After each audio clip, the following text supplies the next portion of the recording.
अस्सलाम वालेकुम। हमारे साथ मौजूद हैं सैयद ज़हीरुल हसन साहब। ज़हीर साहब गुज़िश्ता 12 सालों से यहाँ पे मजलिस पढ़ रहे हैं और ख़तीब हरम इमाम हुसैन है।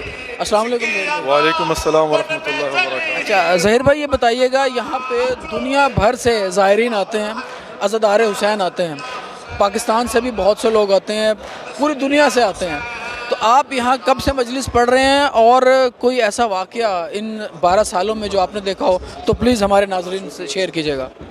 ये लुत्फ़ परवरदिगार है कि 2012 से परवरदिगार ने ये मुझे तौफ़ीक़ अता फ़रमाई। बल्कि मैं ये कहूँगा कि तारीख़ करबला में इससे पहले कभी ऐसा नहीं हुआ। यहाँ सिर्फ मजलिसें जो अरबी में होती हैं, लेकिन अल्लाह रब्बुल इज़्ज़त ने ये तौफ़ीक़ अता फ़रमाई कि यहाँ उर्दू में मजलिसों का सिलसिला शुरू हुआ, जो कि आज तक माशाअल्लाह कायम और दायम, और परवरदिगार करे कि ये ताज़हुर इमाम ज़मान अलैहिस्सलाम कायम और दायम रहे। बहुत सारे मुजज़ात, करामात और वाक़यात जो हैं वो इन गुज़श्ता सालों में देखे हैं। और एक सिंपल सी बात अर्ज़ करूँगा, वो ये है कि यहाँ पर मैंने इस बात को बड़े करीब से महसूस किया है कि चूँकि कतई बहिश्ती है, और बहिश्त का मतलब ये होता है कि जो चाहेगा मिलेगा, जितनी बड़ी भी मुश्किल क्यों ना हो, यहाँ पर आप ज़री के सामने 5 मिनट बैठकर सिर्फ उसको सोचें कि ये मुश्किल है, कैसे हल होगी। दुआ की बात नहीं कर रहा हूँ, वो अगला मरला है। सिर्फ सोचें तो मैं यकीन के साथ कह सकता हूँ कि जो आपकी वहाँ पर सोच होती है, परेशानी की सोच होती है, वो बहुत जल्द आपको पता चलता है कि वो हल होगी। बाद में आपको महसूस होता है कि मैं वहाँ पर बैठकर सोच रहा था। अल्लाह रब्बुल इज़्ज़त का बड़ा सिंपल सा फार्मूला है, हल जज़ाउल एहसान इल्लल एहसान। अगर किसी पर एहसान करोगे तो एहसान का बदला एहसान से होगा। इमाम हुसैन अलैहिस्सलाम ने दीन इस्लाम की बका के लिए कुछ बचाया ही नहीं है, जो कुछ था खुदा की राह में दे दिया। अब मुतकाबिल अल्लाह रब्बुल इज़्ज़त ने क्या दिया है, खाक में शफा रख दी है, कुब्बे के नीचे दुआ कबूल होती है। और जो इमाम हुसैन से मोहब्बत करने वाले हैं, बल्कि रसूलुल्लाह का फरमान है कि मुहिब्बीन से मोहब्बत करने वाला, उस पर भी जन्नत वाजिब हो जाती है। तो ये सारी चीज़ें जो हैं वो मेक सेंस करती हैं कि दर हकीकत उस कुर्बानी के नतीजे में है जो इमाम हुसैन ने खुलूस के साथ खुदा के लिए दी। अब परेशान लोग आते हैं हमारा यहाँ पर आकर, ये नहीं होता कि परेशानियाँ दूर, हमारा आता है कि पुरसा देना है, लेकिन पैकेज डील के तौर पर रिस्क में इजाफा होता है। इमाम सादिक का फरमान है, उम्र बढ़ जाती है, इमाम सादिक का फरमान है, चेहरे पर नूर आ जाता है, इमाम सादिक का फरमान है, गुनाह माफ़ हो जाते हैं, इमाम सादिक का फरमान है। तो ये सारी जो है ना पैकेज डील है यहाँ पर माशाल्लाह, और हर कदम पर महसूस होता है, इसमें कोई शक नहीं। आज 10 मुहर्रमुल हराम है।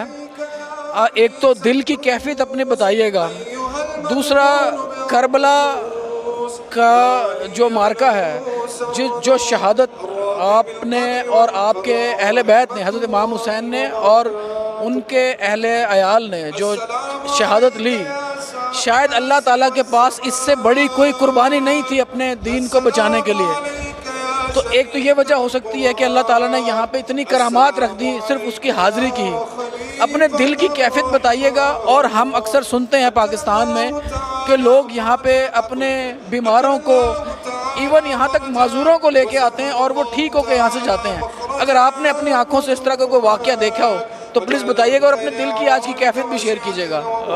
शायद भाई दिल की कैफियत बड़ा मुश्किल होता है बताना। बस इतना मुझे पता है कि यहाँ करबला में जब भी इंसान आता है, और बिलखुसूस अयाम मुहर्रम और ये अयाम, तो मुझे इतना पता है कि कदम कदम पर जैसे जैसे वाक़या करबला की सोच आती है, रोना आ जाता है। ये ऐसे तसलसल के आंसू हैं कि जब इंसान चलते चलते सोचता है कि ये मैदान करबला है, यहाँ कहीं पर इमाम हुसैन की लाश थी, उसकी बेहुरमती की गई, चादरें छीनी गई, खैमों को आग लगा गई, सकीना को तमाचे मारे गए, अकबर के सीने में बर्छी मारी गई, और मेरे मौला हुसैन किस तरह से पहुँचे हैं, असगर की गर्दन पे तीर चला, कैसे मेरे मौला हुसैन ने उसको खैमों में ले जाकर जो है ना वो दफन किया है, अब्बास के बाजू कलम। इंसान जब सोचता है ना तो ये तसलसल के साथ वक्फे वक्फे से बस सोचता रोता है, सोचता रोता। और हम तो वैसे भी सैयद सादात की तो कैफियत और अजीब सी होती है, इसलिए कि हमारे घर की जो है वो बर्बादी हुई है, हमारे घर में 72 लाशें उठे, हमारे घर में आज जो है ना वो सोग है, हम वारिस हैं यकीनन, तो हमारी तो बड़ी अजीब सी कैफियत होती है, इसमें कोई शक नहीं है।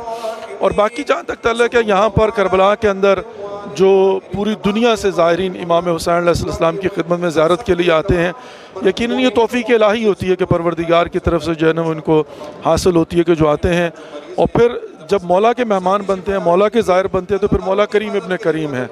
وہ پھر سب کچھ جو ہے وہ جو جس کے دل میں ہوتا ہے اس کو جو ہے نا وہ عطا کرتے ہیں. اللہ رب العزت سب کو زیارات مقامات مقدسہ سے مشرف فرمائے اور بار بار آنے کی توفیق نصیب فرمائے انشاءاللہ. دعاؤں کی درخواست ہے، ہمیں خاص طور پہ پاکستان کو اپنی دعاؤں میں ضرور شامل کیجیے گا. اللہ تعالیٰ پاکستان کو جو موجودہ سیاسی بحران ہے اس سے بھی باہر نکالے، اور جو ہمیں خطرات چاروں طرف سے پاکستان پہ منڈلا رہے ہیں اس کے لیے پلیز خصوصی دعا کیجیے گا. اللہ تعالیٰ پاکستان کو ان مشکلات سے آزاد کرے. آمین.